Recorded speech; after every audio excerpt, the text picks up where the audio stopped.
Hey everyone, welcome back to another YouTube video. I'm Rachel.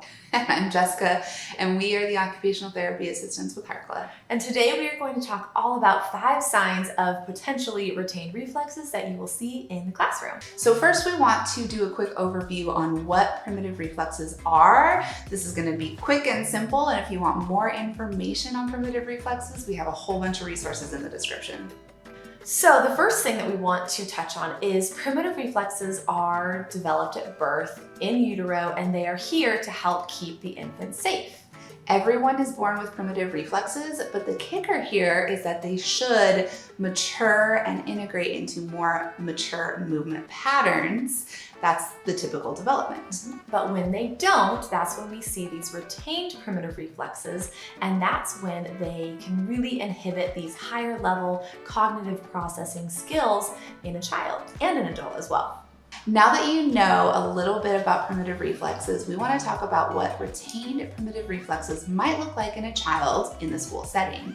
This can be a child with or without a diagnosis, and it can often look like behaviors such as inattention, disruptive behaviors, low energy, all kinds of different things like that. Yes, and we do want to share there is a lot of research about retained primitive reflexes that we use as occupational therapy assistants to help guide our practice. And really the goal of this research is to help us identify, how these reflexes are impacting a child's ability to get through their daily occupation. So in OT, we talk about activities of daily living and instrumental activities of daily living, and school falls into a big part of the child's occupation. So if they aren't able to successfully get through their day at school, because of these retained primitive reflexes, we want to know why, we want to be able to help and provide an intervention plan in order to make a difference. So we aren't going to go into the super detailed rendition of all of the research,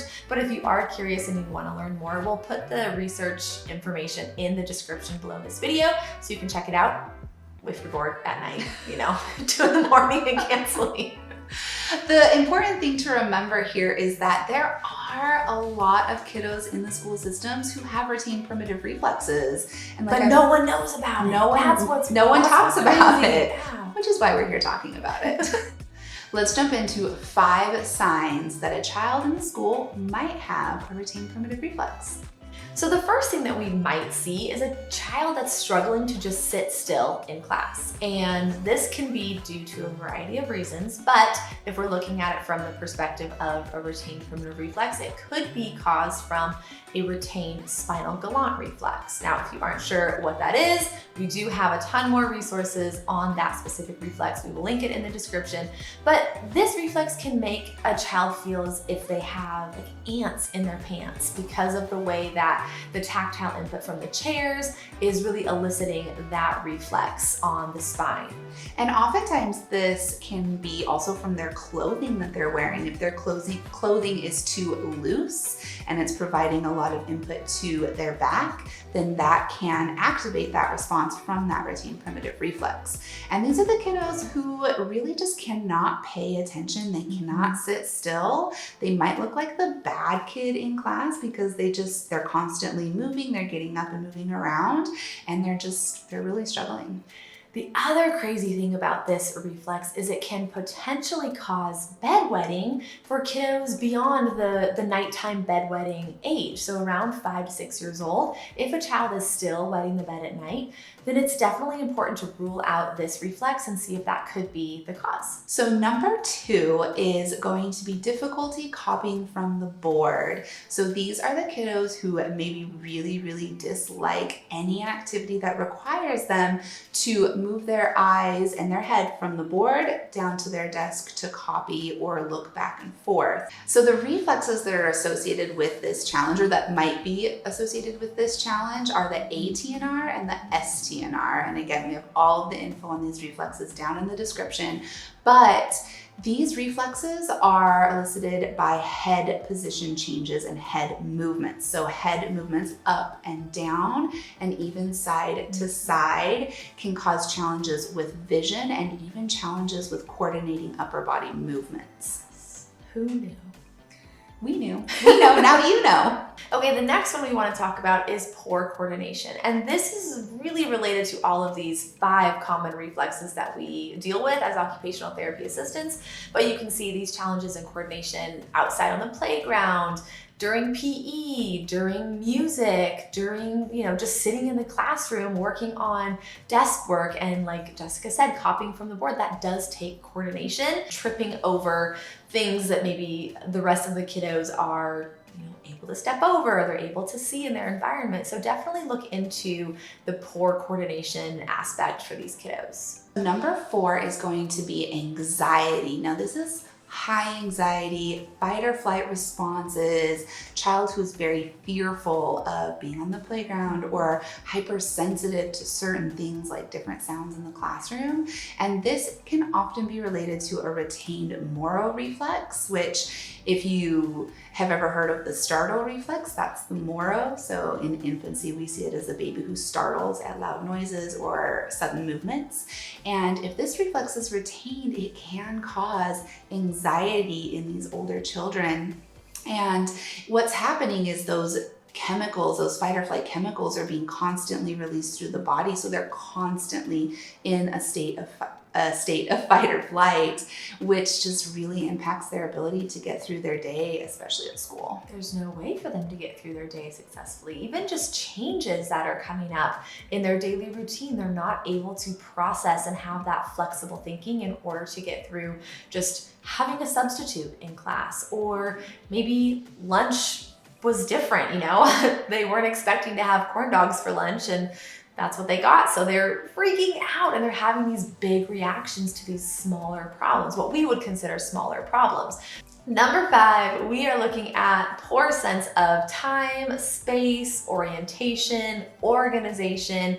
All of these skills are required to successfully get through the day at school. And when a child might have a retained TLR or ATNR, they can really struggle with their sense of space, their own position as it relates to their sense of space, organizing their materials, knowing what time it is and when they go to their next class, or when they, need to go to recess versus lunch, and just being able to organize themselves in the environment that they're in. So those are 5 of the things that you might see in the classroom if a child has a retained primitive reflex or multiple retained primitive reflexes. So you're probably wondering what you do next. You've identified that either your child, your client, or your student has some of these challenges, but what's next? What do you do? What do you do? So what we're gonna do is we have a free primitive reflex webinar, and this is just the basics. We are just diving into the general information on primitive reflexes in a more detailed way than we can here on YouTube, because it's about an hour long, right? It's a bit. I think so. It's a bit. So definitely check that out. We will have it linked in the description below. If you have serious concerns about your child's ability to get through their day successfully at school, at home, in the community, definitely talk with your pediatrician about getting an occupational therapy evaluation, because that in-person therapy is the most beneficial thing that you can do. Definitely.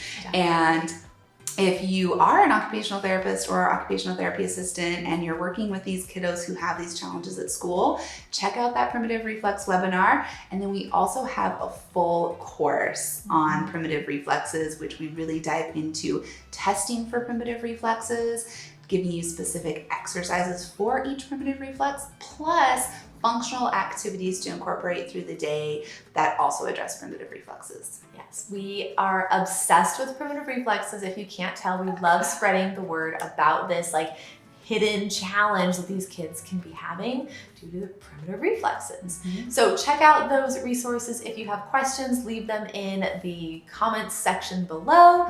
And we're so happy that you guys hung out with us today. One more thing that I was going to add, if you're an educator in the school system and you see these challenges in your students, all of the things we just mentioned are also great ways to get more information, but also to incorporate activities into the school day during transitions, sensory breaks, movement breaks, those kinds of things. And so we do give you some info to help there as well. Totally. We have it all. All right, we hope you learned something. We hope you got some new ideas. And if you have questions, you can drop them in the comment section below. And you can find us at Harkla_family, as well as at All Things Sensory Podcast. And make sure you check out the podcast, the All Things Sensory Podcast, on all podcast platforms, iTunes, Spotify, Google Podcasts. We're on all of them. Also, you can go to harkla.co and find all the resources that you probably will ever need. Whether you want to listen, read, shop, you can find everything at harkla.co. Tons and tons of fantastic blog posts for you to read. We do talk about a lot of the same information. It's just in a different platform because we want to reach everyone and be as inclusive as possible. All right, go check it all out. Number 5.